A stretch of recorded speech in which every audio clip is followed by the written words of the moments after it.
दोस्तों, आज का टॉपिक अल्बर्ट बांडूरा के सामाजिक अधिगम सिद्धांत से संबंधित है, जो हमारे एग्जाम की दृष्टि से बहुत ही महत्वपूर्ण टॉपिक है। तो अल्बर्ट बांडूरा कौन थे? तो अल्बर्ट बांडूरा कनाडा के निवासी थे। इन्होंने अपना प्रयोग बॉबी-डॉल पे किया था। इन्होंने जो सामाजिक अधिगम सिद्धांत दिया था, उससे अभिप्राय यह है कि दूसरों का अनुकरण कर उनके अनुरूप व्यवहार करना अथवा समाज द्वारा स्वीकृत व्यवहारों को धारण कर तथा अमान्य व्यवहारों को त्याग करना ही सामाजिक अधिगम कहलाता है।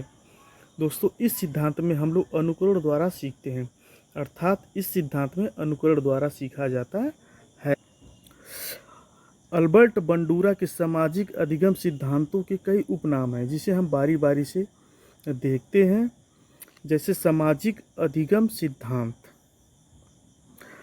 दूसरा है अप्रत्यक्ष अधिगम सिद्धांत, तीसरा है अवलोकनात्मक या प्रेक्षणात्मक अधिगम सिद्धांत, चौथा है अनुकरण अधिगम सिद्धांत और पांचवा है आदर्श आधारित या मॉडलिंग अधिगम सिद्धांत।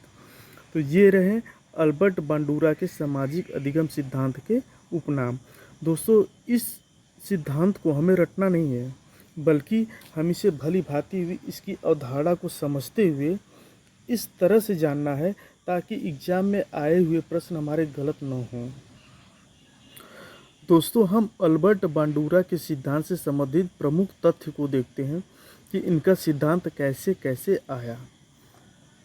जैसे ऐसा कई बार देखा गया है कि जिससे हम सीखना चाहते हैं उससे प्रत्यक्ष न सीखकर बल्कि अप्रत्यक्ष रूप में सीखने लगते हैं। यही है अप्रत्यक्ष अधिगम सिद्धांत। वहीं दूसरा है जिसे हम अपने आदर्श को देखकर भी सीखते हैं। जैसे कोई आदर्श जो हमारे लिए बहुत महत्वपूर्ण हो, हम उसका अवलोकन करके सीखते हैं या फिर उनका अनुकरण करके सीखते हैं। यहीं से अल्बर्ट बांडूरा का आदर्श अधिगम सिद्धांत या अवलोकन अधिगम या प्रेक्षणात्मक अधिगम सिद्धांत या अनुकरण अधिगम सिद्धांत निकलकर हमारे सामने आता है। दोस्तों, अल्बर्ट बांडूरा ने क्या ज़बरदस्त बात कही है। उनका मानना था कि न सीखना भी एक प्रकार का सीखना है। अर्थात बांडूरा मानते थे कि अगर हम नहीं सीख रहे हैं तो भी हम सीख रहे हैं, अर्थात न सीखना भी एक प्रकार का सीखना है। बांडूरा के सिद्धांत को सामाजिक अधिगम सिद्धांत इसलिए भी कहा जाता है क्योंकि अधिगमी एवं आदर्श दोनों ही समाज से आते हैं।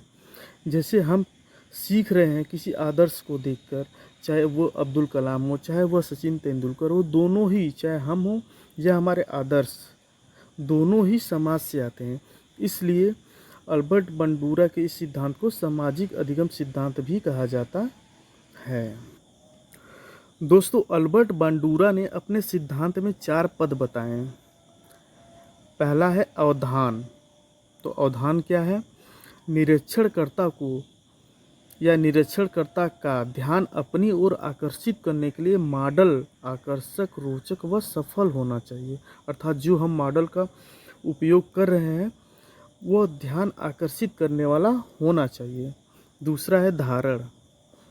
व्यक्ति व्यवहारों को अपनी मस्तिष्क में प्रतिमान के रूप में या शाब्दिक के रूप में ग्रहण कर लेता है। तीसरा है पुनः प्रस्तुतिकरण, अर्थात जो हम धारण करते हैं उसको पुनः प्रस्तुत करना होता है। चौथा है प्रेरक, यानी प्रेरक में एक सबलीकरण है और दूसरा है निर्बलीकरण। तो सबलीकरण में क्या होता है, जो अच्छे व्यवहार हो या जो अच्छी चीज़ें हो उसे हम धारण करते जाते हैं। और निर्बलीकरण में क्या होता है, जो गलत व्यवहार हो या जो अमान्य व्यवहार हो, जो समाज में अमान्य घोषित किए गए हों, उसका हम क्या करते हैं, धीरे धीरे उसको निर्बलीकरण करते हुए छोड़ देते हैं। तो ये है रहे अल्बर्ट बांडूरा के 4 सिद्धांत के पद। अल्बर्ट बांडूरा के सामाजिक अधिगम का शैक्षिक महत्व क्या है, इसे हम देखते हैं। अल्बर्ट बांडूरा के जो सामाजिक अधिगम है उसका शैक्षिक महत्व यह है कि शिक्षक छात्रों के सामने अच्छे आदर्श वाले व्यवहार या प्रतिमान प्रस्तुत करेंगे। दूसरा है अच्छे व्यवहार को धारण करने में एवं बुरे व्यवहार को त्यागने में यह सामाजिक अधिगम सिद्धांत सहायक है। यह स्वनियंत्रण में भी सहायक है एवं अन्य व्यक्तियों की सफलताओं के बारे में बताकर बच्चों को इससे प्रभावित भी किया जा सकता है।